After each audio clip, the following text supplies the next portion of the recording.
Welcome to the Str8 Show, your one-stop destination for intriguing conversations with extraordinary individuals who are boldly navigating life outside the conventional norms. Our host, Scott Fullerton, is thrilled to embark on this journey of discovery with all of you. The Str8 Show, we believe that every person's story is unique, and it's our mission to showcase the diversity of human experiences. We bring you the untold stories of fascinating people who identify as LGBT+ and allies, pushing boundaries, breaking stereotypes, and making a positive impact in our communities. On this show, we bring you a diverse lineup of inspiring guests, from activists to artists, and entrepreneurs to entertainers, and everything in between. We dive deep into their personal journeys, discovering the pivotal moment that has shaped their lives and careers. You can expect thought-provoking discussions on a wide range of topics, from LGBTQ rights, social justice to arts, culture, mental health, and more. Our guests are change makers who share their insights, challenges, and triumphs, igniting conversation that promotes empathy, understanding, and love. So whether you're part of the LGBTQ community or an ally looking to expand your knowledge and show your support, the Str8 Show is for you. Together, we can build bridges of understanding and acceptance, celebrating the beauty of what makes us all unique. So sit back, grab a drink, and get ready for the show.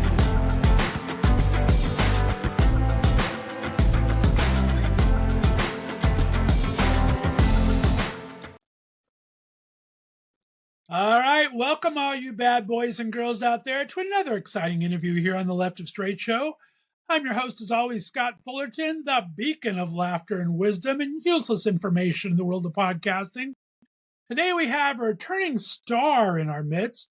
The multi-talented actor, writer, and producer Artie O'Daly is back on the show. Artie's been a longtime favorite guest of mine. We've had him live in Palm Springs before. Of course, hear my chat on social media.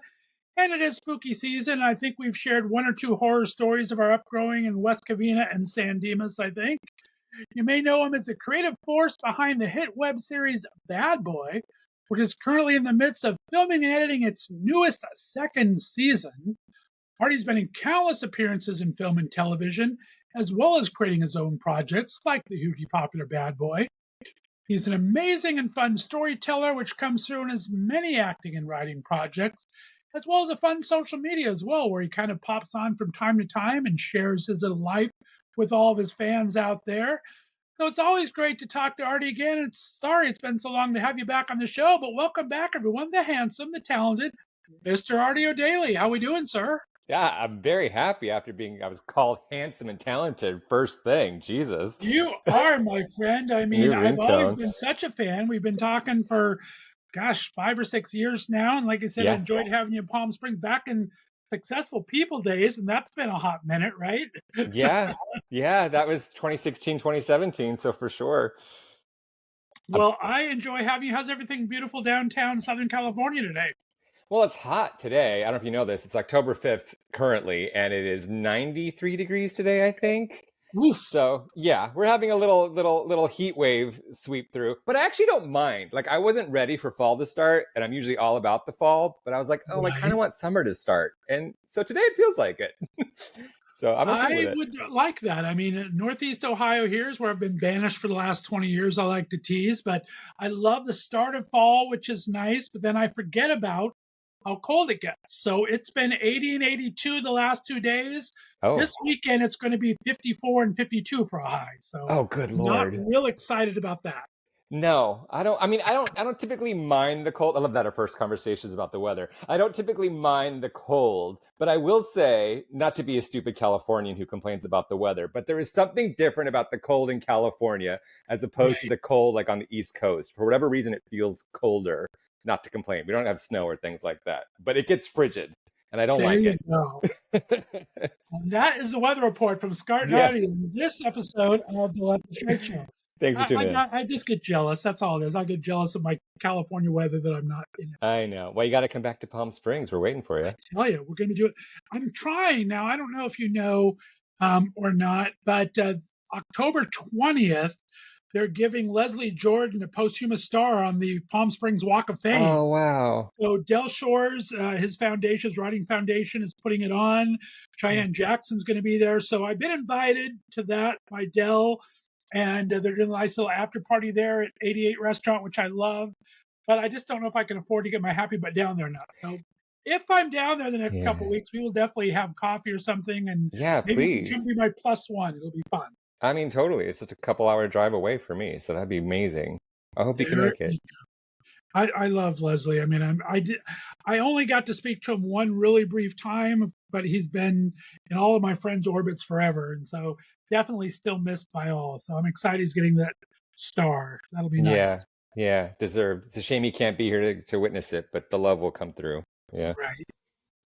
Well, like I said, I'm able to keep touch. We haven't been able to talk in person for about 3.5 years. But of course, I follow you on social media. You have had a travel log full 2023, my friend. Talk to me about some of these adventures in the UK and Paris and everywhere. How was that? I mean, amazing. I'd been wanting to go to Europe, I mean, for years and years, decades, essentially. And then I never just made the plan to do it, partly because I didn't really grow up realizing I could travel. It always seemed to me to be this elusive, very difficult to plan, very expensive thing. So I was like, oh no, I can't go. That's a sort of like a dream. It'll always be a dream. And then I'm a huge ABBA fan. And so when ABBA started their Voyage show, I'm such a big fan that I'm a member of their fan club. And the fan club members were able to get a free ticket to go to the premiere night, not the opening night. It was the night before where ABBA was actually going to be there. And I was like, there is no way I cannot go to the opening night of ABBA Voyage with the chance of seeing all four members. So that got my butt in gear. And I was like, how can I do this? Can I go to London? I ran the numbers. You know, you stay at a B&B as opposed to getting a hotel room. You cut corners, and it was actually affordable. So I went and I got to see London, and my friend was like, if you're going to London, you got to take the Eurostar to Paris. Paris is right there. And I was like, what? So then I went to Paris for a couple of days. It was life-changing. And so I recreated the trip for my birthday again this year. And hopefully it can become like an annual thing, because it's really opened my eyes to the potential of what you can do while you're living. And I'm really trying to seize the moment. Yeah. I'm jealous of all those travel gays and their social medias and far-flung places and stuff. So yeah, it's Have amazing. you ever heard the term DINK? DINK? No. I don't know if this is a real thing. My ex told me this years ago, because once he got married and stuff, he was traveling all over the place. He's like, well, DINK. I was like, what's DINK? He said, dual income, no kids. Because it's okay. I think I might have heard that way back in the day. I've only heard it from him, but I was like, oh my God, he's right. Because they don't have kids, but they have two incomes. And so it's like, let's go see the world. Right? I know. I'm so jealous, I tell you. I know. Well, you talked about ABBA and your love of music. I think we've talked about it in the last couple of times you were on. You are a huge super fan of music. I know I saw you at a couple concerts this summer. Oh, more than a couple. The foremost advocate for bringing vinyl back single-handedly. Talk about this love for music and some of these other concerts you got to see. Well, not to be too depressing or anything, a buddy of mine passed away on New Year's Eve of 2022, and really good friend of mine. And he was also very pivotal in what I do now, because when I wanted to start creating my own projects and edit and write and all that, he's someone I met and was doing that himself. And so we kind of bonded over that, became friends over that. And he would always give me tips and kind of laid the foundation for the road I'm currently walking down. So he unexpectedly passed, had a heart attack in the middle of the day, and just was gone almost essentially. Exactly, right? So sad. He was, I don't know, 39, something like that. And it's, when you lose somebody, it typically opens your eyes to being like, gosh, we just don't know if tomorrow is a given. All we have is right now. And as you just mentioned, I'm a huge music fan. I have already been to many concerts, but I had a long list of people I'd always wished to see. And so I consciously made a choice that this 2023 would be my year of concerts. So Billy Joel was the first one. I'd never seen Billy Joel. So I went to Billy Joel, I went to Reba McEntire, Janet Jackson, Haim, Carly Rae Jepsen, Taylor Swift, Beyonce, this whole list. I'm like, I don't care. I'm just going. Maybe it's too expensive, whatever. I'm going to do it this year. And it's been so fun, and I highly recommend everyone try it. If I could afford it, I would probably be broke just going to all the residencies in Las Vegas they have going. There's so many great musicians out there now, right? And Yes, there I kind of are. I'm of a certain age. I've got about 10 years on you, I think, but there's so many great people out there and so many great concerts. What was your favorite if you had to pick one? Of the concerts from this year, Yeah, from this year you've been to. I mean, well, I always got to put Janet Jackson at the top just because I love Janet Jackson so much. But there was something very special about both the Taylor Swift show and the Beyonce show. I went with my friend Daniel to both of them, and we kind of said like the Taylor Swift show felt like the daytime and Beyonce was the nighttime, but they were both had this incredible energy, both with the audience and with the performance, and it was, I don't know. Taylor Swift felt like a real community of people. Like you walk in, everyone's very nice. The whole friendship bracelet thing, and everyone's coming up to each other and asking, like, "Oh, do you have this song? Do you have this song?" And it makes it a really fun experience that everyone's getting along and happy. And then the Beyonce show, I told Daniel during the show, I'm like, I feel euphoric right now. Like it felt like you're literally getting high just from watching Beyonce perform, and I never experienced that during a show before. So I would put those two neck and neck as my favorites of the year. That is so cool. I'm excited. I haven't been to any concerts in a long time. In fact, I think, God, it's been forever. I think one of my last concerts was when Billy Joel and Elton John toured together. I saw both of them together, which was amazing. I But it's been bet. that long since I've actually been to a live concert. So I'm glad that both Taylor and Beyonce are coming to film. They've filmed their concert, so Oh yeah, I get to I'm see going. it. I can't wait Good. to see it again. Yeah. Because also, Daniel said this about the Taylor Swift show. He read a whole article about it where it's like people have gone to the show and then they sort of have amnesia about it. Like they don't really remember being there. And he's like, I feel like that happened to me. He's like, I was so excited. And the show was like 3.5 hours long, but he was in such like a state of delirium and excitement that he went home and was like, I don't remember seeing it. So getting to go to this movie will hopefully jog some memories. Well, I don't know if it happens to you in your acting because it happens to me in podcasting a lot. That same thing is when you're just involved in the conversation, you're talking to the person, you're doing your scene. And then when I go back to edit it, it's like, I didn't even remember us talking about that. It's kind of exciting. I mean, you have to learn your lines as an actor, so I'm sure it's a little different. But in podcasting, that happens to me all of the time. It's like, Yeah. that was some really great information that I totally missed. No, it's true for me. I don't know if it's exhaustion or it's probably adrenaline mixed with exhaustion and all this. And when we're shooting a thing, I wear many hats on set. So it's hard for me to focus.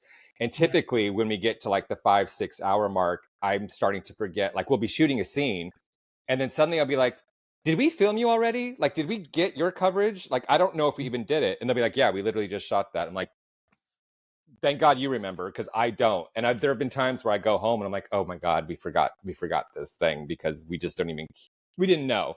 But I think it's all connected to like when your energy is too high, your brain just can't process everything while it's happening. Yeah. Well, pull up your soapbox while we're on this and talk about vinyl. Kind of give your advocacy on it. I mean, I love I loved vinyl back in the day. I haven't had a record player forever, but tell me what draws you to it, and you're such an advocate for it. I am. I don't know if you can see. I mean, I can tilt my thing. My records are back there, and there's ABBA, coincidentally. I really don't know what it is. I've had friends be like, "Oh, it must be a nostalgia thing for you," because of course I grew up in like the 70s and 80s, so records were the way to listen to music primarily outside of like tapes. Um, so I do think there is some sort of like, oh yeah, I remember this feeling. But even I had years where I didn't have a record player either. I kept my favorite records, figuring I guess someday I would have them again. But I think what it really is having a physical thing because music of all things is just so intangible. It's you can't see it, it's only heard, you know? So to have the thing where you're like, oh my God, I'm holding this piece of plastic vinyl that is holding music and I can put it on this thing and I can see it happening, it reading the grooves and it vibrating out. I think there is something that our bodies can not to be all metaphysical, our bodies can like pick up on those vibrations and feel that and really feel the music and see it happening and witness it. It's kind of like going to a concert. When you see the people create the music in front of you, it makes the music more magical. So for me, putting a record on the record player, it's far better than putting on some streaming on my TV or something like that. I will choose that over streaming any day of the week. I love that. I don't know if I ever told you. I've talked about it on the podcast a couple times. And I think one of the reasons I don't listen to it anymore is I worked for Capitol Records. So it was a great time, and twice a year they would have a huge record sale down in the basement of the Capitol Tower in Hollywood. And they'd fill both of the studios up with all these albums from all the different Capitol labels, Capitol, EMI, Apple, all these things. I completed my entire Beatles collection working at Capitol Records. And my brother stole it and sold it. And I was so mad. It's like, get rid of all my, but I had all these great albums. It was so great. They put a little hole in the corner of it so they couldn't be collector's items or something. Right. You still had the albums, right? You had the vinyl for all these great, I mean, back in the day, it was Who Sings Neverending Story. Those guys was on it. Oh, how weird. I just read that song title because I bought like this hits of the 80s. And I was like, Neverending Story. What song is that? It was just this morning. That's so random that you mentioned that song. Like it's literally on my record player right now. I would grab it, but it's right there. I forget who sings it though. Spooky Season, I'm telling you. Tina Turner was on it. David Bowie was on their label. There were so many great people. So, yeah, so I had the opportunity back there. I had a great album connection. And my brother stole and sold my Beatles Can't one. believe that. I would be up the whole thing. Furious. Like, what? Who did he think he was? That's so harsh. That'd be like taking my baby away the way I love my records. He was a drug addict at the time, to be absolutely honest. I mean, he's so much better now, and hasn't done that for decades. But that's what it was. yeah. All right. Give him a little bit of a leniency then. It was the 80s or 80s, mid 80s. So yeah. But I'm not necessarily one of those guys that's like, oh, it definitely sounds better on vinyl. Like sometimes it doesn't. And vinyls are not, I feel like some vinyls are manufactured with high standards, but a lot of them these days don't match how well they produced them in the 80s, simply I think because they're rushing the process. Right. But when it's done right and you put it on, it can really bring instruments to life and you hear greater separation, all those things. It's just hit and miss. And that's just part of it. You're right. A lot of people collect it for the sound. Some people, they like the sound of vinyl. Some like the artwork on the cover. So some collect for that. So there's lots of different ways that you can explore it, which I kind of like. Oh my God, especially as I get older, my eyes get worse. Like trying to look at lyrics on my phone. I'm like, what does this say? So right. I love having the big thing. I got to be honest, I need to learn your skills. I told you off air that my printer broke down, so I couldn't I take notes and everything, and usually I print them out and read as I go. My printer broke down. My studio that I record in has a brand new feature with a teleprompter in it. So I tried to practice with that as I go. It's not working for me. I can't get it. I don't have your actor skills. I'm hopefully going to learn this too because my printer tends to run out of ink a lot or I just break it. So I had to do a teleprompter thing for an audition once. Like they wanted us to read it like a teleprompter. So I downloaded like a teleprompter app on my phone. It's not as easy as you'd think it would be. You really have to time it right. Yeah, or you have to write it right. I don't do breaks in my writing as well, so it's like it doesn't make sense the way I was doing it. It was crazy. All right, well, let's kind of move on. I want to talk about some other product. We're going to finish up with Bad Boy because I just love the series. But another thing that you've kind of created from that, or a series, you got your weird shorts, which I absolutely loved. The your ideal self is a cocky jerk when you played against yourself, and I love Gays Love Sandra Bullock. Those I think are my two favorites. I am a huge Sandra Bullock fan. But talk about bringing some of this older material and some new material for creating these shorts. They're amazing. So Sorry I'm Weird was basically like I'd been doing Bad Boy for 4 years. People think I made multiple seasons of Bad Boy, but I'm like, no, it was just one season stretched out over 4 years. So by the time I got to the season finale, I'm like, I need to do something else. So also I see other YouTube channels, and for the most part, what I come across is more like sketch-based stuff, like shorter videos and things that have just like one or two people in it, or like you just mentioned, acting opposite yourself. I thought all these things might be easier to produce than Bad Boy, which has become literally like a sitcom with tons of actors and all this stuff. Right. So I was like, let's try it out. So I wrote a bunch of them and shot them, and it was pretty fun. It was basically like I was writing them just trying to create sketches, and then I realized, because I like to categorize everything, I'm like, there has to be a theme. The show has to have a title. I need to make it an actual official thing. So after I'd been writing them, I'm like, what is the most common trait with all these things? And it's that everyone, in every episode, someone was either acting weird or people reacting as if the person was weird even though they weren't. So that's where this Sorry I'm Weird came from. And I thought I would do more, actually, but by the time I got to number 8, I was like, this is actually exhausting to come up with a different idea every time. I miss Bad Boy. Right. So I just kind of tied a bow on it, and maybe I'll revisit in the future. But coincidentally, I made one called Do You Speak Madonna? And it was all about Madonna fans, because Madonna fans typically hate on her as much as they love her, especially as she, gets older in her social media and all that. So I made a whole short about that, and that got me to go to London another time because I got to go on a Madonna podcast. So if I hadn't gone to London before, I wouldn't have known how easy it was to go. And this was just a few months after the first trip. And coincidentally, it's all connected is what I'm trying to say. I love that. Yeah. Everything is connected. I swear to gosh, you find these things all the time. So I love stories like that. It is. Even like creating these videos, it's like I'd been doing like Photoshop skills and editing skills, and I would edit music and all these things. And then when it came time to create my own content, it's like, oh, I've already been doing a lot of these things in random things for like a friend's project or a birthday party or who knows what. And then coincidentally, the thing I actually wanted to do, it's paying off for. So, well, and you've been talk about doing this now. Are you able to do other? I mean, I remember seeing you pop up on every single one of my shows for about 3 to 6 years. Every once in a while, it would be the waiter, you'd be this, or you'd have a little speaking line or something. It'd just be a lot. In fact, you came across. What did I just see? Something on Deku the other day where you were. All I remember is you and 2 others in a booth. You were a lot younger. Yeah, and I know what it is. Which one? What is it? Was it Long-Term Relationship? Yes, that's it. That was that one. I just saw that on Deku the other day. It's like, oh my God, I love this. It was so much fun. Baby Artie. That was 2005, I think. 2005, 2006. Haven't watched that in a long time. Yeah, that was Rob Williams. He started his own little movie production company. I guess not little. His own little movie production. I said it again. His own movie production company called Guest House Films, and that was his very first one. And then he ended up making 2 movies with the same cast, and then sort of branched off and did other things. But that was a blast to shoot. But you're right. I was a little baby, and I didn't really know what I was doing necessarily. And it was fun to watch. Yeah. So are you able to find time for this? Are you still doing all the, I mean, obviously we have SAG and writers for the last forever, right.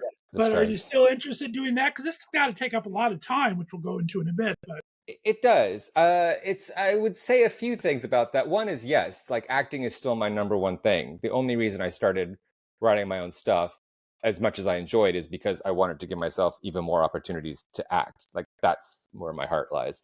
So yeah, I'm still auditioning and things like that, but I've noticed a couple things. One is that, of course, the strike slowed everything down. There hasn't been auditions basically at all for the past few months.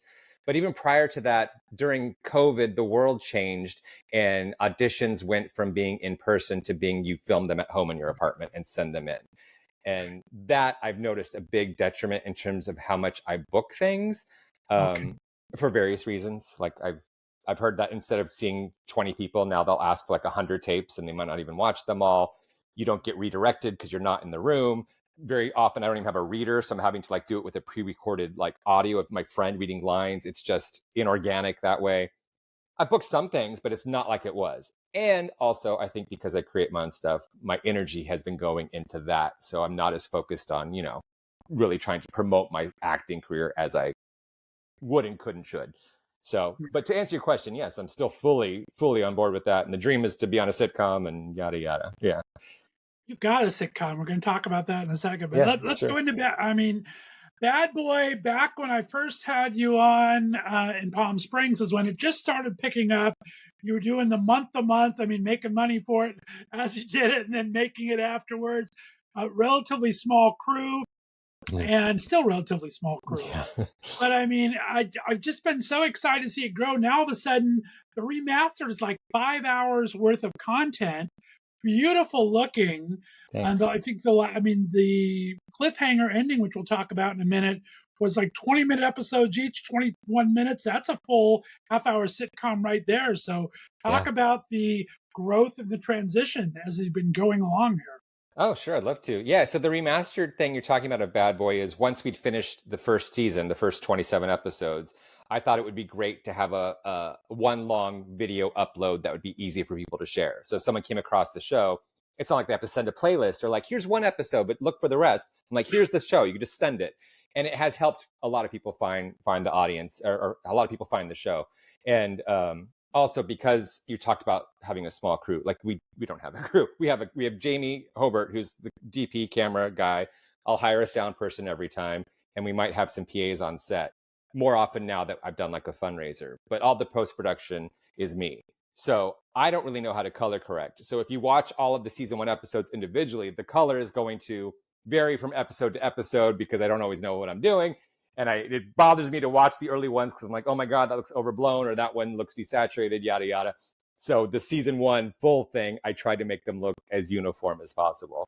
But in terms of the actual content, yes, it went from being like these shorts that were like 5, 8, 10 minutes long, and then the story's getting bigger. There's more and more characters. There are more and more plot threads that need to be wound up. So when we got to the 2-part season finale, each episode was 20 minutes, and we shot the whole thing in 3 days because that's how fast we work. Yeah. I mean, it kills everybody. They hate me for it, but we do it. But I love it because I'm like you just said, I do have a sitcom. I just had to make it myself.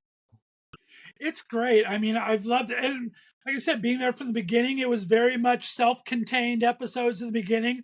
And then all of a sudden you've got this story. When did that come into being for you? When did you start thinking long-term to that and kind of have an end goal and everything? I thought about it. I decided for sure at episode 10. And for some reason, someone that might sound like really far into it, but considering the first episodes are so short, that's probably like an hour into this 5-hour thing. It was just hard for me to keep coming up with these self-contained episodes and making it so if someone were to find it, that they would have to get all the new information, who these people were and all that. And finally, I was like, F it, I can't keep doing that. I'm just going to write a serialized story because that's what I want to do. And so at episode 10, that's when we first find out that a character has been killed. And so it sort of becomes a murder mystery going forward. But then I had to make sure I tied everything that happened in the first 9 episodes into the payoff at the end. And I think I accomplished it. It was very hard to write that way, but I think it worked out in the end. It turned out amazing. I mean, the continuity was fantastic. Thanks. I mean, the cast, we got to talk about the cast. Drew Kanan, hilarious. Alina, oh my God, I just love her to death. Just so much fun to watch this. Talk about, I mean, at first, like I said, you were coming back month to month as you raised. How did you keep these guys so involved in it? I mean, it just sounds so much a testament to them that they love the characters, I think, to keep coming back and doing them, right? I would agree. They're good people. They enjoy performing. And I also think they realize like, hey, this isn't some like crappy, web series where the people don't know what they're doing. Like we make it look like a real polished professional show. And I think all of that attracts good people, but also like they're nice and they're friends of mine. And I guess they just have fun. To be honest, like it's hard to get everyone to stay on board, especially over a long period of time. And at this point, I've had 3 of the actors, at least 3 move out of state, a couple that didn't want to do it anymore. Things just always happen, which make it more difficult to production coordinate. But they come back if I can make it happen. Right. And you've done some blooper reels, but tell me about the editing process because it's very Gilmore Girl-esque. You have some great sight gags and things that are very quick-witted that I absolutely love. Are you able to get those all in one take? Is it a lot of editing? Talk about that process. It's both. It is a lot of editing. And that is because I am very, for lack of a better word, anal about how I want my pacing. Because I write, in case people don't know, I write the show, I direct the show, I'm in the show, I edit the show, I do the whole thing. So when I'm writing the script, I hear exactly how I want it to be in my head. And look, I'm not Aaron Sorkin, I'm not Amy Sherman Palladino, but those people are my heroes. And their dialogue is fast, it's quick-witted. There's nothing in there that doesn't need to be in there. And so when I do the show, my note to the actors is always like, guys, it's got to be faster. Grounded, fast, grounded, fast, grounded, fast. And it drives them crazy. But when you watch the show back, you see the music and the rhythm that I'm going for. But when we're shooting the show, like I just mentioned, we usually shoot an episode in one day. There's not a lot of free time to be like, let's do another take. It's usually like 2 takes.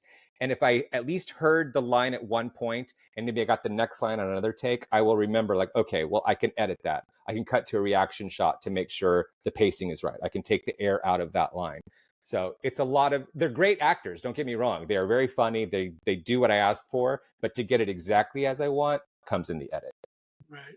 No, the acting's amazing. I mean, just for them, I mean, their character is spot on every episode. And like I said, that takes, for the first times where it was once a month to where you're trying to bring it together, that takes some serious acting to be able to keep that type of persona and keep that character spot on the entire way. I'm so impressed by it. I think it's fantastic. Well, I only like to work with talented people. So I feel like I've always sort of had an eye for other actors that are good. And so if I meet someone in an acting class or a play or wherever I see them, I will ask them like, hey, would you do this for me? I'm not going to just ask like anybody. I want them to be decent and talented. So I think that helps. And Drew is just so, I mean, he has about 12 different looks he can create from himself. God. He transforms so easily to everything. It's kind of amazing. There will be another one in the season premiere, which will be out in a couple of weeks. He cannot keep his look consistent, but it's fine. We love him. I love that. His body, his choice. He kind of definitely mixes up. One of my favorite things, too, is all the Harry Potter references. I mean, how funny is that? What made you think of bringing that in? That's just a great character plot and funny. So funny. Thanks. Well, because the concept of the show is like I'm in my 40s and these bad boys, because it's really plural that he has come in contact with, are, let's say, like 20 years younger than him. Maybe they're not actually in real life, but in the show, they're like 20 years younger than him. So I'm like, okay, if these kids, if their childhood was 20 years after mine, what are the things they're obsessed with? Harry Potter, Hannah Montana, anything of that generation. So the more I can work in references that speak to who they are, that's how. The Harry Potter thing, once I realized that they loved Harry Potter, these characters are also sort of, for lack of a better word, stupid. Like they do things that are just really childlike. Stupid is the wrong word. They're immature. Right. So if they think they can do Harry Potter spells, who's to say they can't? So sometimes they'll do something like Expelliarmus and something will go fly out of someone's hand. And my character, Scott, will be like, what the hell just happened? But everyone else is just fine with it because it's normal to them. It is great. It's some of my favorite points in the movie. I mean, naming the butt cheeks, we got Marshmallow and that's my butt. Lizzie McGuire, I believe. So yeah. Too funny. I mean, you just have to think funny things. I mean, your writing is so spot on. Thanks. Do you do a lot of rewrites when you're editing? I mean, rewriting is such a big part of script writing. Yeah. But it just seems to come so natural for you. Do you do a lot of rewriting, or are you able to just kind of see it in your, like you said, see it in your mind as you do it? Oh, thanks for the question.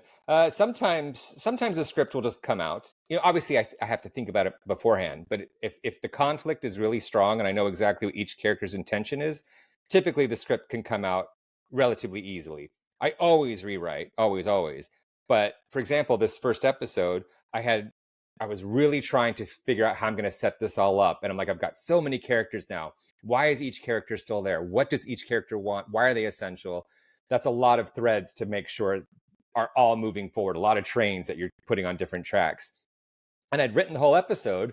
And then I realized this whole storyline that I had involving this other character named Brian, I had him in this episode. And I was like, it's too much. Like it's going to be chaotic if this character is popping up too.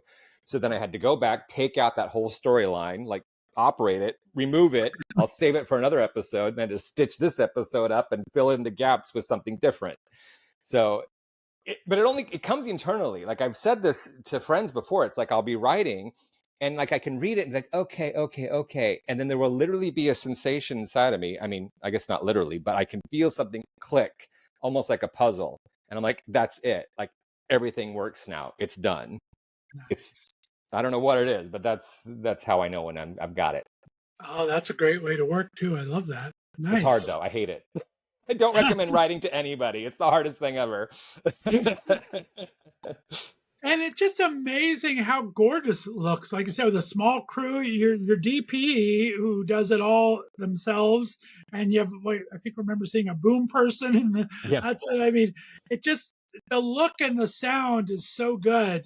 Thanks. You've really come together with that, and with your editing. How lucky are you? How lucky do you feel doing all this? Oh, beyond lucky. So the first 8 episodes was a guy named Jason Sidney Blackwater, and he was wonderful. And then I came across my friend Jamie, whom I used to live with like 23 years ago. And long story short, our paths crossed again, and I had not talked to him probably in 20 years. And his wife, who was a friend of mine, and we were sort of teaching together at the time, was like, Jamie will shoot something for you sometime if you want. I was like, really? So I shot episode 9 with him, and it was great. And he's like, yeah, I would do it again. So then I shot episode 10 with him, and I'm like, oh, he's my old friend. Like, we have a great rapport, and we just kept going. So by chance, I ran into him, and then he also allows me to use his house, which I was going to need a location. Like, so many things just end up working out that, I mean, I'm not religious, but sometimes I think like forces out there are going to make things work out for you as long as you put the effort in, because I've seen it happen time and time again with this show.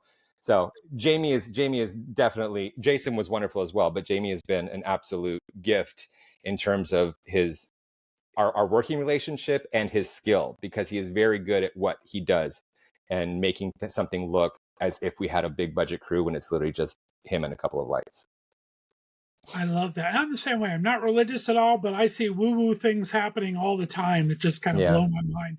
And it's to the people that deserve them 90% of the time. I've seen a couple of bad woo-woos, but it's usually people that are bad woo-woo. That'll be my next series. People that are working hard. I mean, things just, they'll come into place like that. They're well-deserved, and I like that.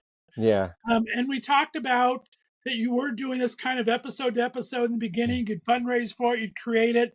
So for season 2, you decided to fix it up. You did a big Indiegogo campaign, raised a good amount of money. I hate to see what all the perks cost, because that always kills me on the Indiegogo things, is you think you made all this money and then you do all the perks and shipping. It's like, I didn't really, but it looks pretty on paper, I guess. But talk about working that way. Does it feel, at least in your mind, does it give you a peace of mind that, hey, I have this kind of set aside ahead of time, I'm not going to have to hit it every single episode? Absolutely. So yes, for the first season, it was always fundraising, usually doing a live stream. People would donate, and then I'd have a budget to shoot another episode. And I did that over and over and over and over again. And it was very stressful. So this guy named Jeremiah, who's a fan of the show and also has been very generous towards donating in the past, he was like, just do a fundraiser, just raise it up front. I was like, there's no way I'm going to raise enough to like fund a season. He's like, you don't know, just try it. He's like, what would it cost to like shoot a second season? And I underestimated. I was like, maybe 30,000. He's like, do it. You never know. And so then when I actually launched the fundraiser and I did the math, I was like, there's no way, if I want to even do like 10 episodes, that 30,000 is enough. So I set it at 40,000. And then we hit that goal like halfway through the fundraiser. It blew my mind that people are this generous and this supportive of me in my little apartment creating a show. But it's been amazing that way. So now when we shoot an episode, we're still doing one at a time. My plan was to shoot the whole season at once, but I was like, I'm going to kill myself trying to create an entire season of a show in a short period of time. So I'm going to do one at a time. But the great thing is the money is already there. So when we shot this first episode, we had lunch covered. We were to hire 3 PAs. Like, the actors got paid more than ever before. Like, it was this whole, it's all taken care of and will be for all these episodes going forward up until like episode 10. So it's a huge relief. I bet. I love that. And you know exactly what's going to happen, except for Drew's 5 different looks you're going to have throughout the season. Yeah. Well, this is also why it's good that I haven't got them all ready to go yet, because as I was preparing this first episode, like, I'd invited a new actor in and he already dropped out. Drew, who now lives in Indiana, it's difficult to coordinate his schedule, although there's another guy named John who's been very kind in flying him out here. So like, things do work out. It's just a lot of pieces. So the more I can take my time and just take one at a time, the more I will stay sane. Right. Indiana on purpose? What brought him to Indiana? That's where he's from. Coincidentally, I didn't know that. Okay. He's actually from Indiana. And then I wrote this character who was from Indiana. And he's like, oh, I'm actually from there. And I was like, what? And same thing with this guy, Paul, who plays Roderick in the show. He's supposed to be from Indiana. He's like, oh, yeah, I'm from Indiana, too. I'm like, how are you guys actually from Indiana? This is what I'm talking about, like the random coincidences and how things just all seem to be connected. There you go. You got to go on location to Chicago. It's so close to Indiana. How fun would it be to have the bad boys go to Chicago? I mean, Drew, who plays Jim, is literally like on a farm now. And I'm like, oh my God, we could fly out there and get some like real live wild animals and who knows what. Yeah, we'll see. That's crazy. I love it. Well, like I said, we've got season 2 now. We're thinking you got 1 episode filmed. Yes. You're doing the editing for it. And this one, obviously, you probably thought of the entire season through, right? You're hoping for 8 to 10 episodes. You have a thought in your mind. I'm sure you can kind of add and subtract for it as you needed. Talk to us. What are you allowed to say so far of what your goals are for this season?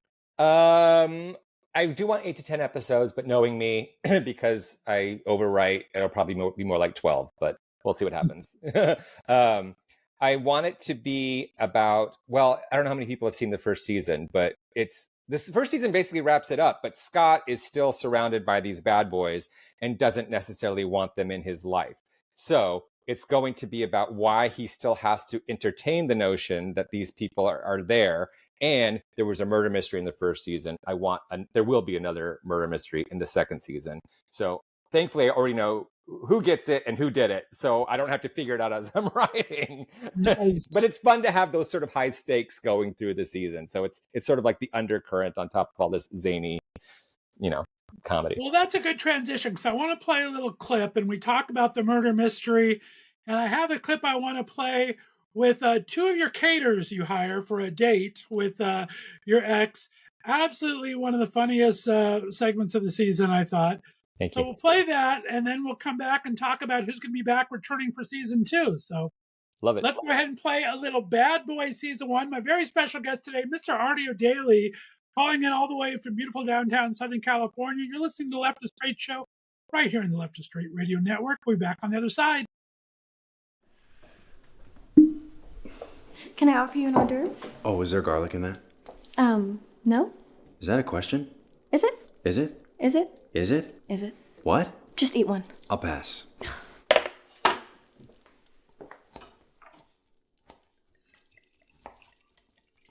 What the? Are you okay? You can see me? Yeah. Huh, I guess magic doesn't work this far from Hogwarts. Are you with them? Yes. Hors d'oeuvre? No, she just... Hors d'oeuvre? Yes, this is a plate of d'oeuvres for whores. I thought I'd just go casual. Oh God, no. Your waiter is serving d'oeuvres to whores. Oh, another waiter. We're gonna have quite the service. He's not gonna service us. Calm down. No, I meant because he's a server. And there's 3 of them. Never mind. He's not with us. He's not? No, of course he is. I mean, look at him. He's got the waiter mustache. You're with them, right? Of course. Mary-Kate. Ashley. Hey, Brian, you like art, right? I want to show you this painting. It's... No. Take it in, and then I'll come back. Okay. Groucho, if I could just go over the menu with you really fast. Jim, what are you doing? Trying to figure out why these hot dogs are so small. Are there Smurfs here? What are you doing at my date? Oh, I was just gonna watch you, but now I guess I gotta work. Are you gonna pay me? What? Why were you gonna spy on us? 1, that's what I do. You should really know this by now. And 1 plus 2. 2, we agreed that somebody's trying to kill you, and I thought I should be there if it happens. To stop it from happening? Oh, yeah, I guess I'd jump in. I thought I'd film it for evidence in court. But I'd be dead. Is that what you're gonna wear? What? You think Brian wants to kill me? I think anybody might. You're kind of a mess. Do you think they have human-sized hot dogs? Yeah. Look, I don't want Brian to realize that you're you, so just try to be invisible, okay? Hello? I can still see you. What is going on? Somebody must be using a counterspell. And the mustache is why? Trying something new. Does it look fake? Only to a sighted person. Phew. Yeah.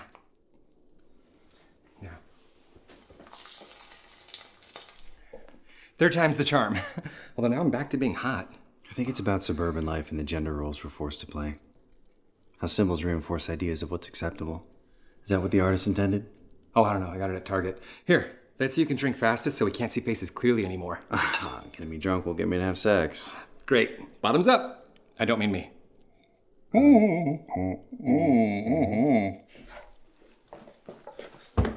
Mary Kate. Mary Kate. Mary Kate. That's not my name. Oh, you're Ashley? Mary Kate. Who are you? I'm your worst nightmare. Just kidding. I'm pretty much everyone's dream come true. Look, I'm really not supposed to be here right now, but I think somebody's trying to kill my daddy. Scott? Daddy Scott. Hey, Smurf! if you mess this up for us, swear to God we'll kill you. You take pride in your work. I respect that. We know you're not with us. Well, duh. I was just explaining that to Mary Kate. That's not my name. Wait, you're Ashley? Just stay out of our way. You betcha, boss. I think there's Smurfs here. You were writing a script about it. Alrighty, guys, we are back. That was Bad Boy, created, directed, starring my very special guest today, Mr. Artie O'Daly, back on the show. Those ladies are hilarious. Talk to me about finding these characters. We talked about this great group you have coming back. Hopefully, they're going to be coming back for season 2. Let us know where you found these actors for this scene, and then who's coming back for season 2. So this scene, there was the chefs, Mary Kate and Ashley, which we don't actually know their names, but that's what Drew's character named them. Mickey, I met coincidentally doing it was like a cabaret kind of thing. I was playing the piano for my friend Teresa, who plays Aunt Whitney in the show. This was 6 years ago or something. And Mickey was there. Mickey is the one who plays Mary Kate. She sings opera. So she was there covering like a pop song in the style of opera. And so we became friends, and we invited her to be in our web series at the time, which was Successful People. When I started making Bad Boy, she reached out and was like, hey, if you'd ever want me in the show, I'd be like, I'd love to have you in the show. So I wrote her in. And then the other one, Ashley, was an acting student of mine when I was teaching acting down in Orange County a few years ago. And she was a great young actor. And so I was like, would you please be in my web series? And she said yes. That was probably one of my first favorite episodes. I mean, you got to watch the entire thing through. Everyone does such a great job. Jim's character is hilarious. That mustache. Where did you find that mustache? How fun was that? Anytime I can make a character dress or look weird in some way, I just think makes it more absurd and funny. So I always try to do something along those lines. There you go. Well, you got to tease with me who's coming back, because it seems like you're driving everyone out of town. We have Jim in Indiana. Teresa's now back here in northeast of the States with me. Who's coming back for Bad Boy Season 2? I asked everybody that was still in the show at the end of Season 1, and all of those people said, yes, I'd be happy to. Nobody said no. But all of them do have provisions in terms of like, I'm not really available. So I don't know if I'll ever have them all in one episode as I did in the season finale. It'll be more like, we'll put a couple people in this episode, a couple people in this episode. And I have new characters coming. I already have three people that will be coming into the show as well. 4 people coming into the show as well. So, and I'm also doing that not only for the story, because it does serve the story, but it also helps take the pressure off me to rely on these people whom I love, but are just not as available as they once were. So the world will grow, but you will see all the familiar faces once again at one point or another. I love that. Well, season 3, if you get rid of the boys, Uncle Scott will come take him over, because there's some very Uncle handsome Scott men. and But Daddy you can Scott. write in Uncle Scott for Daddy Scott, and we'll just start a whole new direction. We'll give you 2 series to write for. Oh my God, I love it. Deal. And talk about, I mean, you did this all, like I said, on your own. YouTube, I would look forward to every month to see what's coming up. Deku's streaming it now too, which is one of my favorite streaming things. How exciting was that? You've done a couple of Deku takeovers, I think, on Instagram. That's got to be exciting to have a quasi partner there, right? Yeah, it was really cool. They reached out. I think one of their, probably their, headhunters or something found the show on YouTube and was like, we would love to stream it on Deku. And I was like, that's awesome. Yeah. So they just paid a small licensing fee and they can have it for a few years. At first they asked if it could be a Deku exclusive, but then I would have had to take it off YouTube. And because I'm trying to really create my brand and all that there, like I didn't do that, but it's wonderful. I've certainly had multiple people say, oh my God, I saw your show on Deku, and they never even saw it on YouTube. So it's been great for exposure. Nice. I love that. Good people. Well, anything new and exciting that we have to talk about besides, I mean, you're just going to be busy, busy, busy with season 2. Anything else coming down the pike, though, that you might want to share with us? No, this is really it. Like it feels like I took a long break. We did like a holiday special episode last November. And so the return of Bad Boys almost a year in the making. I kind of forget that I spent a year making the Sorry I'm Weird show. It's like, oh yeah, Artie, you've been working hard. But I feel like I'm getting back into the thing that I love the most. And it's the only thing I really want to spend my time doing is getting these episodes done. And now that we've shot the first one and it'll be out really soon, I just can't wait to get the next one done. And I want to keep that ball rolling and I'm hopefully a year from now is when I want the season finale to come out. I want it to last a year, not 4 years like last time. I want it to be a year. So wish me luck. Very cool. Fingers crossed it's going to happen for you, my friend. Thank you. Artie O'Daly, I love it. If you guys have not seen it, like I said, available on Deku or still on YouTube. Where they can find, what's your channel on YouTube and where can they find you on social media, my friend? It's my name, Artie O'Daly, which you might not know how to spell. So it's ARTIE O''DALY, but that's my name on YouTube. It's my name on all the socials across the board. There you go. I love the chyrons. We'll have it on the chyron down below too, just in case here. That's what they're for, because people like me who can't pronounce or spell anything need to have those little cheats. Or they could search, if you want to search the show, I would put like Bad Boy series or Bad Boy comedy series, and then it will pop up like on Google or on YouTube or wherever. Fantastic. Artie O'Daly, I miss your face. I mean, we had such great hot tub conversations in Palm Springs. I know. Just kind of hanging out. So hopefully we'll have to be able to do that sometime very soon. Thanks for coming on the show, my friend. Thanks so much for having me. I'm glad you're back. Thank you, sir. Stay on the line for me, guys. We're going to do a special 5 questions with Artie right after this is done. So be sure to come back next Tuesday because we always like to be a little goofy and silly with our friends. Thanks so much for listening in the Left of Str8 show. Be sure to subscribe, tell all your friends, and we'll see you next time right here on the Left of Str8 Radio Network. Thanks for listening to the Left of Str8 show. Be sure to subscribe on your favorite podcast distributor, and please give us a 5-star rating so more listeners can find us.